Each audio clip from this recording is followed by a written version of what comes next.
시청자 여러분 안녕하십니까. 지금부터 저는 캐논 한번 정도를 시작하겠습니다. 자, 우선요, 불법적이 아니다. 따라서 내란도 아니다. 그리고 계엄령의 포고령은 본인이 만들었고 대통령은 딱 한 자만 고쳤다. 그게 뭐냐? 통행금지를 없애라는 거. 본인은 이제 통행금지를 하려고 그랬다는 거고요. 왜? 과거에 이제 박정희 전 대통령 때 보면 통행금지가 있었다는 것이죠. 예, 그래서 통행금지를 설정하려고 했지만은 대통령이 이거는 국회를 목적으로 한 것이기 때문에 국민에게 불편을 줘서는 안 된다. 그런 취지하에 그 야간 통행금지는 뺐다. 이렇게 되어 있고요. 그야말로 이미 대통령께서도 밝힌 대로 반국가 세력 척결, 그리고 부정선거 이거 척결, 그 다음에 이제 이 민주당 이재명의 입법 폭주, 이거를 막기 위해서, 그러니까 이제 국정의 정상화를 위해서 계엄을 한 것이다. 이런 입장을 내놨습니다. 자, 굉장히 중요한 입장이 되겠고요. 그래서 윤 대통령이 밝힌 입장하고 그리고 김영현 장관이 지금 기자회견을 통해서 밝힌 입장이 똑같습니다. 자, 그래서 계엄은 불법적이 아니고 그야말로 이게 내란이 아니다. 요 점을 굉장히 강조하고 있는데 아주 적절한 시점에서의 적절한 내용이 아닌가 이렇게 생각이 들어서 요 관련 내용을요 자세하게 말씀을 드리도록 하겠고, 자, 그러다 보니까 지금 이건 사건을 갖다 수사하는 이 공수처, 그 다음에 내란죄는 공수처로 다 넘어왔어요. 일관되게 전부 검찰도 경찰도 안 하고 있고요. 계엄법 위반과 관련해서 지금 검찰에서 수사하고 있는데 이거 불법 수사다. 그래서 일체 응하지 않고 있는 그런 상황이 되겠습니다. 자, 그리고요, 지금 헌재에서 이제 재판 문제를 논의하는데, 지금 헌재 재판관들이 지금 회의를 해서요, 이제 27일 날, 지금 이제 윤석열 대통령의 준비 기일은 그대로 진행한다. 이렇게 되어 있잖아요. 그러다 보니까 지금 헌재가 지금 도대체 누구를 위해서 이 난리를 치느냐, 이재명을 위한 헌재냐, 대한민국 국민을 위한 헌재냐, 요거요, 헌재가 설치될 때서부터 논란이 많았어요. 지금 대법원 같은 경우, 그러니까 일반 법원의 경우는 저 헌재 아무 쓸데가 없는 거, 그러니까 공수처 없애야 되듯이 헌재 저것도 없애야 되겠다. 예를 들어서 지금 윤 대통령에 관한 재판 절차 이 진행하는 것만 보더라도 얼마나 불법적이고 그 다음에 편파적이냐. 자, 그래서 이 헌재 이제 폐지론, 그러니까 우리가 말이죠, 이번 이 탄핵 정국을 맞이해서 조중동 이거 없애지는 못하겠지만 하여튼 뭐 절연 운동, 조중동 플러스 방송 플러스 유튜브 전부 보지 마십시오. 전부 보지 마시고, 그 다음에 이제 또 하나 해야 되는 것은 공수처도 폐지해야 되겠고, 그 다음에는 헌재 폐지론도 우리가 집중적으로 뛰어야 되겠다. 왜?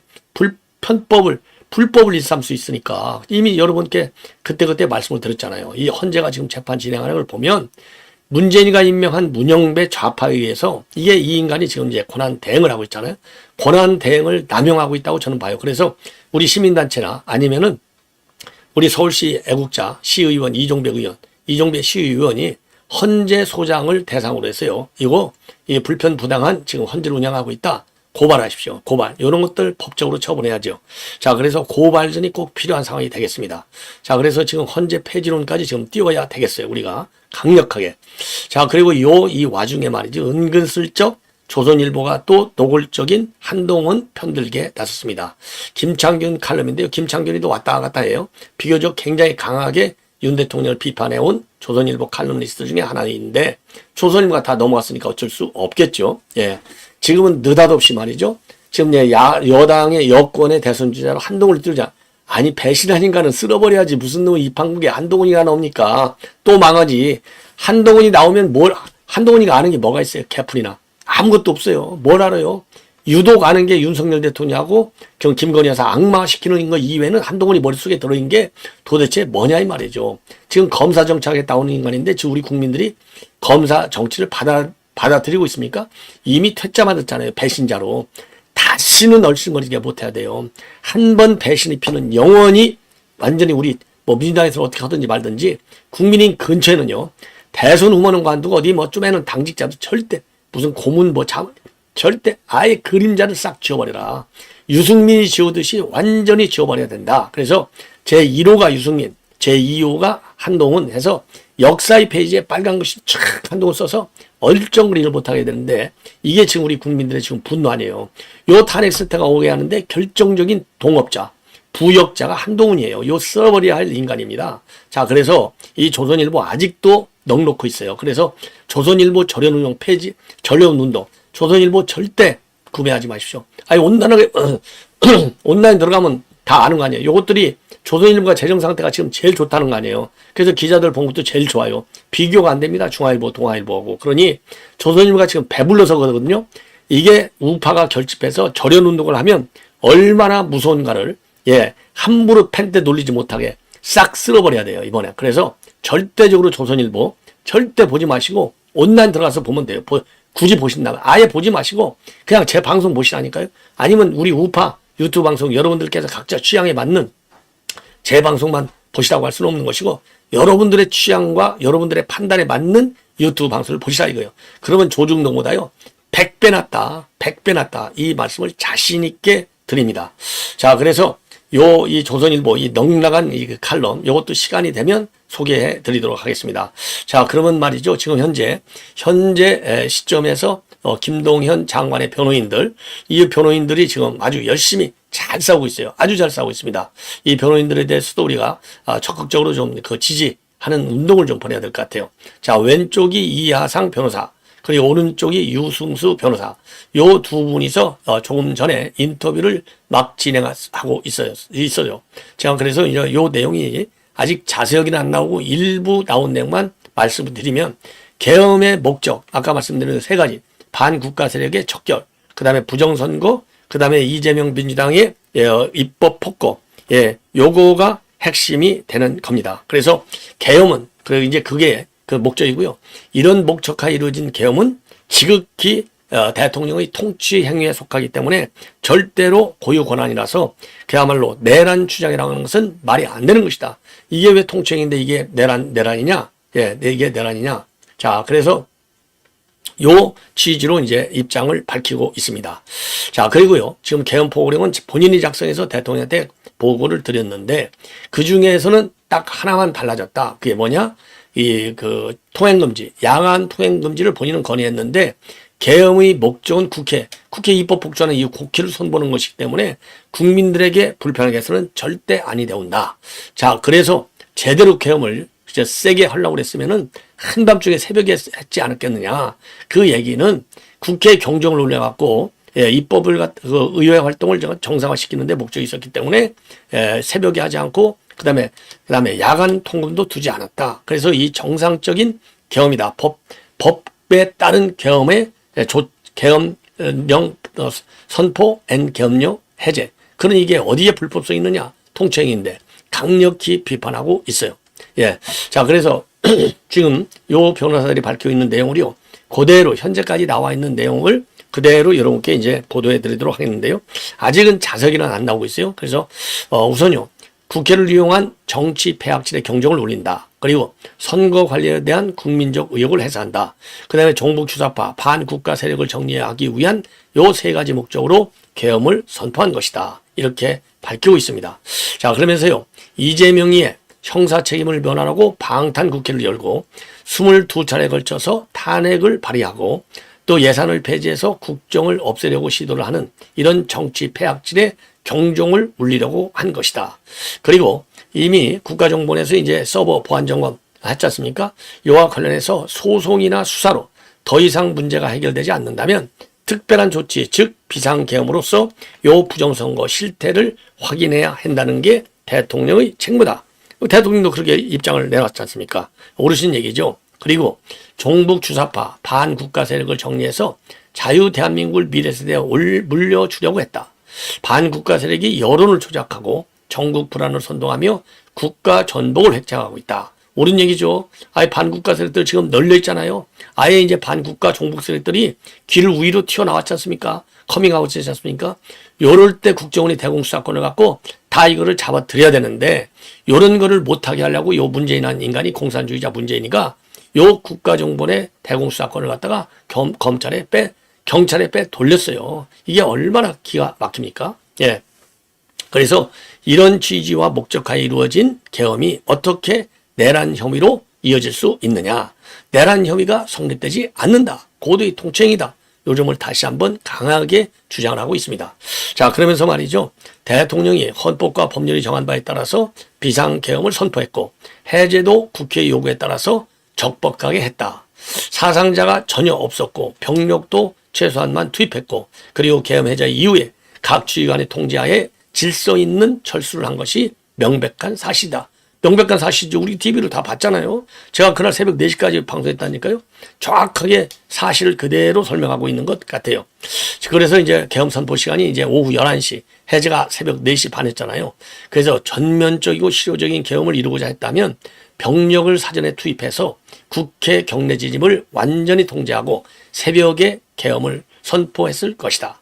그리고요, 계엄, 그러니까 윤 대통령이 당화문하고 포고령 1호 초안을 김 장관이 직접 작성했다. 그리고 윤 대통령이 당초 포고령에 포함됐던 야간 통행 금지, 통금이죠. 조항은 대통령이 직접 삭제했다. 그래서 대통령이 실제 내용을 수정한 것은 야간 통금 딱 하나였다. 대통령이 계엄은 일반 국민을 향한 것이 아님을 강조하면서 국민 생활의 불편과 경제활동을 고려해서 요 삭제하도록 지시를 했다. 그래서 요게 딱 유일한 대통령의 이제 수정 변경 사항이 되겠고요. 포고령 중에 나머지는 전부 김영현 장관이 쓴 대로 요것이 이제 그대로 지금 발표가 됐다. 이 점을 얘기를 하고 있습니다. 자, 그래서 다시 한번 말씀드리면요. 네. 자, 그리고 이제 또 하나, 지금 이제 그놈 계엄 취지와 목적, 이런 것들은 이제 지금, 이렇게 지금 말씀드렸는데 똑같고요. 그리고 이제 추가적으로 나와 있는 내용이 체포자 명단은 없었다. 그러니까 뭐 14명, 15명, 요거 사실이 아니다. 그리고 노상원이는 윤석열 대통령과는 전혀 상관이 없는 사람이다. 이렇게 밝혔습니다. 그래서 조금 더 자세한 얘기는요, 제가 보기에 방송 말미치 현재 폐지론이 지금 급부상하고 있다. 이렇게 봐야 되고, 더 확 키워야 되겠다. 이런 생각이 들어요. 왜? 이 헌재가 할 일이 없으니까요. 이 무능해갖고 이것도 할 일이 없으니까 지금 그러니까 내란이라고 몰 만한 그런 무슨 물적인 그런 이 상황이 별로 전개되기 없잖아요.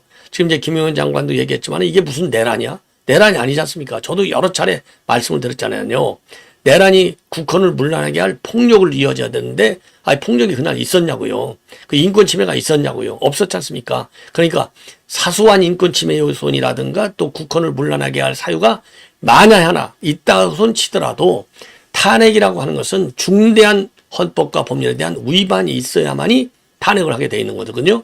그러니까 노무현 대통령에 대한 탄핵도 기각이 된 게 일부 우연의법적인 게 있다 하더라도 그것이 중대한 위반 행위는 아니다. 그래서 기각이 됐거든요. 자, 그래서 중대한 위반 행위가 아니면 안 되는데, 예를 들어서 말이죠. 지금 헌재가 참 한심한 게 지금 이제 헌법 82조를 좀 들여다보고 있다는 거예요. 82조. 82조가 뭐냐? 국무위원이 부서를 해야 된다. 이런 조항인 거예요. 대통령의 국법상 행위는 문서로서 하고, 그리고 이 문서에는 국무총리와 관계 국무위원이 부서를 해야 한다. 예, 군사에 관한 것도 마찬가지다. 이렇게 이제 헌법에 규정되어 있는데 82조에 요 2조 82조를 지키지 않았다는 겁니다. 그러니까 그러면 우연성이 있다고 쳐요. 아이고, 그 부서 사인하는 거가 무슨 중대한 헌법 위반이냐고요. 이건 그냥 절차적인 흠결 사항에 불과하다고 봐야죠. 중대한 게 아니라 절차적인 사항의 하나의 절차상의 흠결이라고 보는 것이 맞다. 이게 법조인들이거든요. 중대한 헌법 위반은 아니라는 겁니다. 그런데 요 82조 위반 여부를 갖다가 탄핵의 어떤 탄핵 중요한 사유 중에 하나로 요거를 지금 집중 검토하고 있다는 겁니다. 이게 얼마나 넉 빠진 얘기냐 이거예요. 이게 얼마나 넉 빠진 얘기냐. 그래서 지금 그날 이 국무회의 열렸을 때 참석했던 국무위원들 그날 부서 안 했어, 사인 안 했어, 이렇게 다 얘기하고 있잖아요. 그래서 이제 한도수 권한대행도 지난 11일 날 국회에서 밝히기를, 그래, 계엄 선포 문서에 부서한 적이 없는 게 맞아. 그리고 박성재 장관도 마찬가지. 예, 국무위원들이 서명한 사람 하나도 없다. 예, 그리고 경찰에서도 조사를 해봤더니 아무도 이게 없다. 이렇게 딱 돼 있거든요. 자, 그런데 이걸 가지고 말이죠. 이게 절차적 실체적 하자가 있는 국무했다. 이렇게 경찰에서도 결론을 내렸다고 하는데, 아예 하자 좋다 이거예요.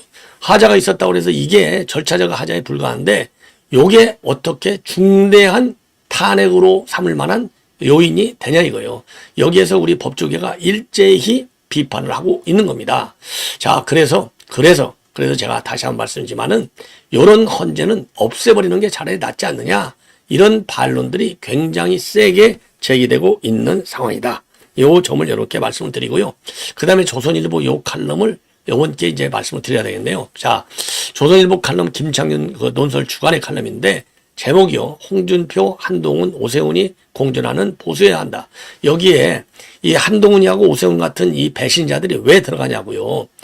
홍준표는 그래도 왔다 갔다 하더라도 딱 보수, 심지 하나는 지키고 있는 거 아니겠습니까? 여기에 이 한동훈이 때문에 지금 대한민국이 지금 이렇게 탄핵정으로 몰렸는데 이런 인간은 왜 늘 것이며 오세훈같이 이런 인간 탄핵에 찬성한다고 싹 신발 바꿔 신는 인간 시도지사 협의회에서 탄핵을 찬성한다는 말이 하나도 안 들어갔잖아요. 싹 신발 바꿔 신었잖아요. 오세훈이, 유정복이, 그 다음에 김태흠이, 김영환이 요 인간 4명 요것들은요 전부 출당시켜야 돼요. 출당. 근데 무슨 이런 것들을 지금 공존해야 되는 보수로 끌어들이냐 이 말입니다. 김창균 이 칼럼. 그래서 이런 것만 보더라도 조선일보는 싹 다 우리가 절대적으로 보지 말자. 이런 여론을 좀 더 강하게 밀어붙여야 되겠다. 이런 판단이 드는 겁니다. 자, 그래서 요 내용을 말이죠. 좀 자세하게 여러분께 설명을 드리도록 하겠습니다. 자, 탄핵은 정권을 헌납하는 것이다. 이런 이제 반대도 불구하고 찬성파들은 민심에 거역할 수는 있느냐. 이렇게 이제 양면을 다 쓸고 있어요. 그러나 찬반 사이 갈등하는 쪽도 탄핵보다는 분열이 망하다는 걸 다 아는 거 아니냐. 그래서 계엄 무리수도 뺄셈 정치한 탓에 나온 것이다. 그렇지만은 보수가 한 몸이 되어야 이게 승부가 결론 나는 거지. 만약에 한 몸이 안 돼갖고 분열은 망하는 거다. 아니, 망하는 건 맞아요. 그러나 망할 때 망하더라도 막말해서 절대로 안 망합니다. 제가 말씀드렸잖아요. 우리 우파의 세력군이 압도적으로 커지고 있다. 한 10%나 더 커졌다. 그래서 29.7에서 39.7로 지금 20% 정도, 그러니까 10%나 늘어났고 중도는 53에서 38로 15가 빠졌고 이렇게 빠졌다는 거 아니에요? 그러니까 중도가 그리고 좌파는요, 게임이 안 돼요. 우파는 39인데 좌파는 22, 17이 앞서 있어요. 17. 그리고 중도는 38로 줄어들어. 그러니까 중도가 줄어들어 어디로 가냐? 보수로 가. 보수로 왜 모이느냐? 이제 배신자가 없어졌으니까. 한동훈이 날아갔으니까. 그래서 보수의 파이가 커지고 있다. 저는 그렇게 봐요. 근데 이 커지는 파이에다가 한동훈이하고 오세훈 같은 배신자들 집어넣어? 그럼 보수가 그게 바로 보수를 분열시키는 거예요. 그게 왜 여기서 한동훈이하고 오세훈이를 갖다 넣자고 얘기하냐 이 말이에요. 얘기하는 건 지 자유가 좋아. 그러니까 얘기를 안 할 일을 얘기를 하는 거예요. 그러니까 비판의 자유, 언론의 자유에서 넣는 건 좋은데 엉뚱 거를 넣으니까 조선일보에서의 우파 가치는 이렇다. 그러니까 전련운동을 벌여야 된다. 이 점을 다시 한번 강조를 드립니다. 이런 인간이 들으면 보수가 다시 분열한다니까요. 모이는 게 아니라 몸만 하나 더 왔다고 배신자 한동훈이하고 배신자 오세훈이가 우파에 들어왔다고 그래서 이 우파가 모여지는 겁니까? 그게 분열의 DNA가 정상적인 보수 피 안으로 들어오면 피가 제대로 흘러가냐고요. 피의 농도만 나빠지고 더러워져서 암세포 같은 존재들인데 이런 것들은 절대 넣으면 안 된다. 그래서 이런 인간들을 갖다가 보수 후보로 키워야 된다는 조선일보의 칼럼은 절대 용납할 수 없다. 절연운동을 더 세게 벌려야 될 것이 아니냐 이렇게 생각이 듭니다. 자, 그래서 지금 이제 요 칼럼 내용을 보면은요, 제가 좀 자세하게 말씀드리겠는데, 지난번 경선에서 홍준표가 윤석열 후보한테 6%차로 졌고, 일반 국민 여론조사에서는 10% 앞섰지만은 당원 투표에서 20% 이상 졌기 때문에 졌다. 그래서 홍준표는 패의 원인을 민심과 거꾸로 간 당심이라고 정했는데, 국민의가 표를 호소해야 하는 정당이 국민 정서와 반대로 갈 수 있느냐는 항변처럼 들렸다. 그때 자신에게 들렸던 당심이 못내 아쉬웠던 것일까? 요즘 홍준표는 민심과 거꾸로 간 당심 지킴이로 나섰다. 갤럽에서 탄핵 찬성이 75, 반대가 21. 국민지지층은 탄핵 찬성이 27인데 반대는 66. 압도적으로 반대가 많죠. 저울추가 반대판에 놓여있다. 홍준표는 바로 이런 국민인 당신을 대변한다. 당심. 탄핵 찬성표를 던지는 의원들을 레밍, 쥐라고 부르며 당에서 쫓아내야 된다고 했다. 옳은 얘기죠.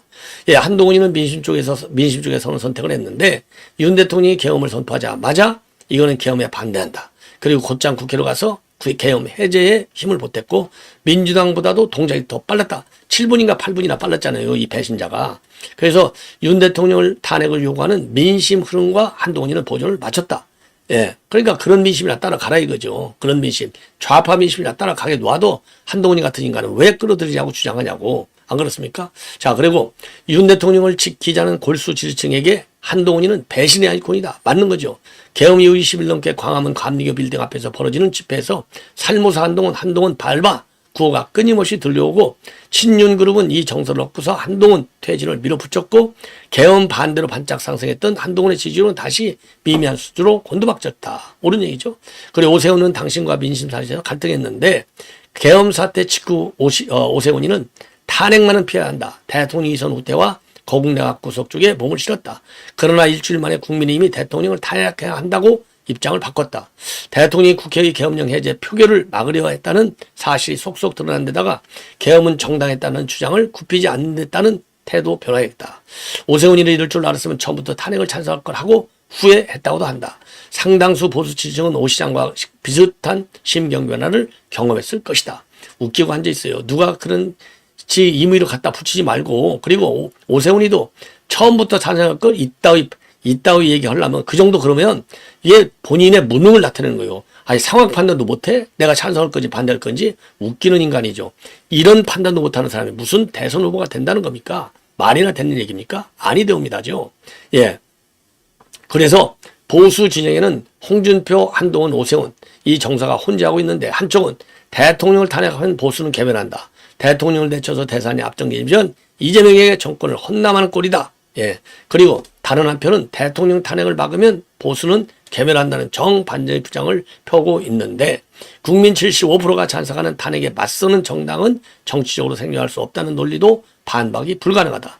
이렇게 팽배하게 맞서니 둘 사이에서 번민하는 보수도 있게 마련이다. 그러면서요, 요 김창균이는요, 개인적으로 국회의 탄핵 소추는 불가피했다고 믿는 쪽이다.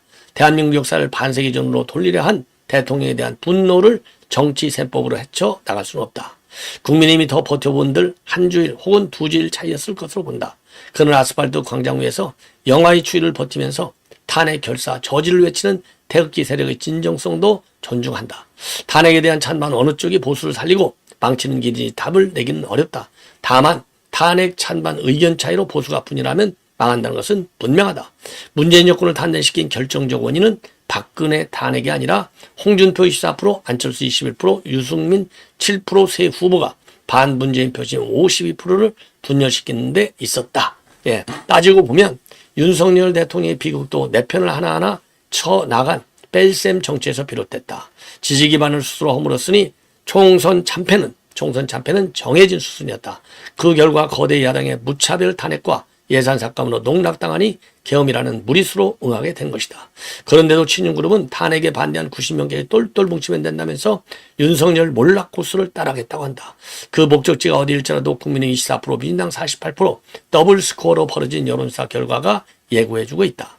이미 헌법재판소로 넘어간 탄핵을 놓고 보수끼리 내가 옳으니 그러니 삿대질을 해본들 부질없는 일이다. 정권을 헌납할 수 없다던 상대를 맞아 세 갈래 보수가 하나로 뭉칠 수 있느냐는 마지막 승부처만 남았다.